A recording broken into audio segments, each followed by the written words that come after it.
Ah, Red Dead Redemption 2, the prequel to the beloved original game, and one that was hyped to death after being delayed twice before its eventual release on October 26, 2018. The hype around this game was monumental. It was set in 1899 and was staged to be a truly realistic game about a motley group of outlaws trying to survive in a world of growing civilization, and a world which no longer tolerated their lifestyle. That world is what drew so many players in, and the level of realism and immersion that came with it have still yet to be beaten nearly 2 years later. So, today I'm going to talk about exactly why Red Dead Redemption 2 is the King of Immersion.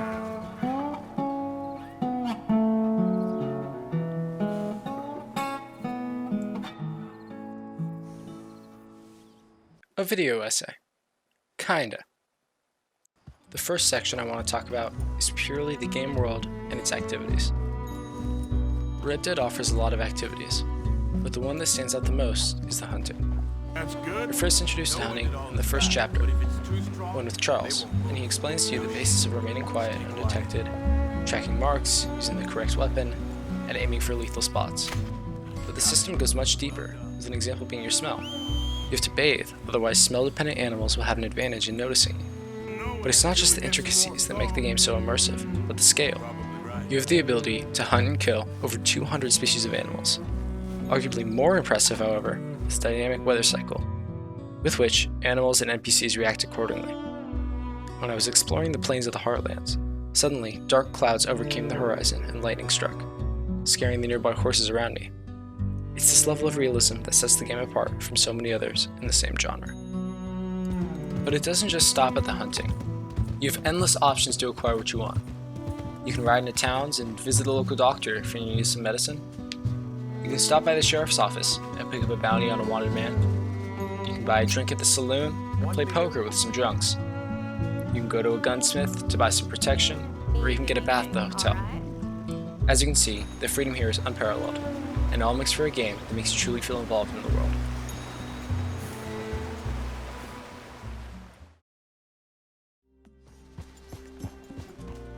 Next, I want to talk about all those little game mechanics that really add up.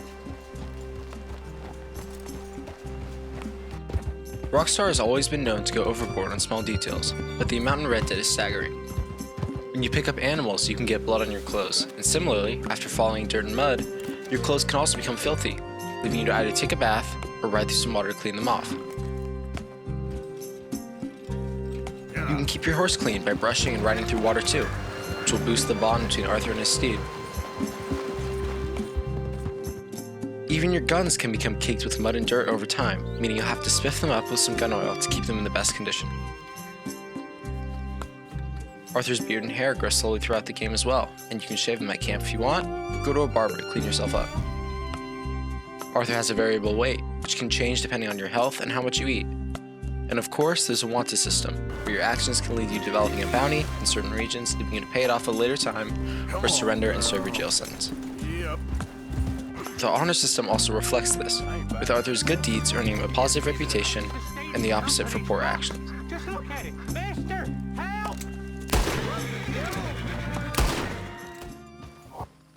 This feeds in my next section, the characters. Like I mentioned before, Arthur's actions have consequences, and characters will comment on current events and things Arthur has recently done. For example, a few days after getting in a fight with a guy at the town saloon, I found myself in the general store, where the man recognized me and commented on the fight. Wait, hey, you're the fella who had the fight with Tommy outside the saloon? Yeah, that all got a little out of hand, but I didn't swing first. All the random NPCs in Red Dead Redemption 2 have daily schedules and personalities to them as well. They eat, sleep, work, maybe visit the saloon, and return to their homes throughout the course of each day. But those are just the random NPCs, and the main cast of gang members do this as well, with some leaving camp, doing a job, and returning. The characters talk to each other, sing, bicker, and sometimes fight. It's dealt with. Each of the characters feel like real people with emotions and genuine personalities, further immersing the player in the game altogether. At least for now, until you're back on your feet properly. Thank you. Of course. The next section I'd like to discuss is the random encounters and strangers you meet on the road and throughout your journey.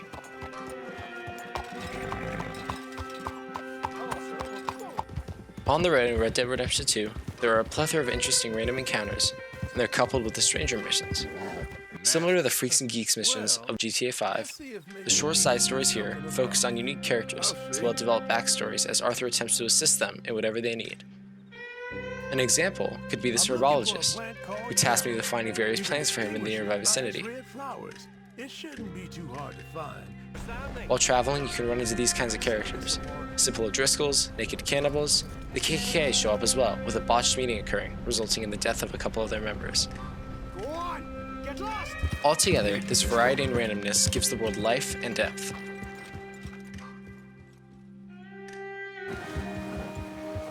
Next up is the camera and animations.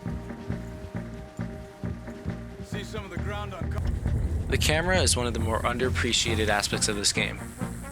The ability to toggle between close, medium, and far views while in third person is incredibly useful for various aspects of the game. However, even more important is the ability to change into first person mode, which adds a whole new level of immersion to the game. While many players don't take advantage of the immersive first person camera, it has an incredibly realistic feel that controls much easier than the GTA 5's equivalent and gives you a personal view of your guns and a different look to all the animations in the game. Speaking of which, there are so many animations. From the skinning animations to the inspections you can do on everyday objects, they're all over the place in this game, and they're all handmade to give that true, authentic feel. And my final section for this video, the music, graphics, and sound design. This section here is more about watching and listening than me personally explaining, but I will say the music here is used so infrequently that when it plays you get sucked into the game. The level of graphical achievement in this game is really just astounding, and I find myself stopping to admire the environments and the lighting so much more than any other game I've ever played. So for the next few minutes, I'm going to show the pure graphical and sonical excellence Red Dead Redemption 2 has accomplished, and I'll be creating a sister video to this one with a pure focus on the game's graphical achievements. Till then, thank you so much for watching my video. It really means a lot if you made it all the way to this point, and if you would like to drop a like or subscribe, it would really help out my channel. See you in the next video. Goodbye.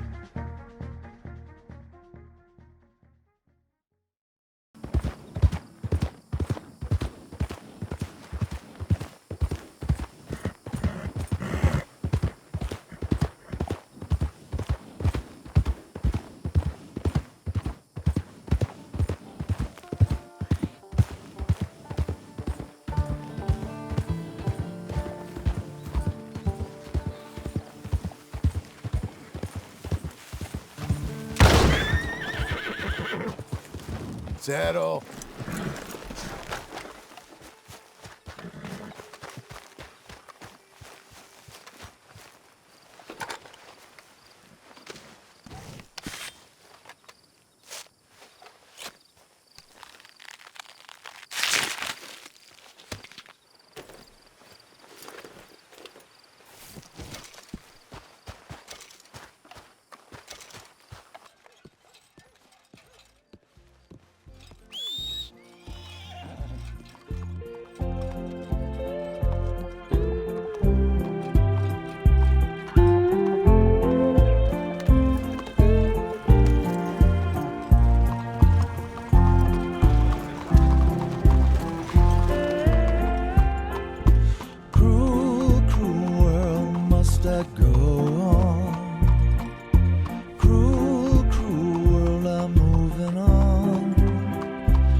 The moonlight is my guide, and this feeling deep inside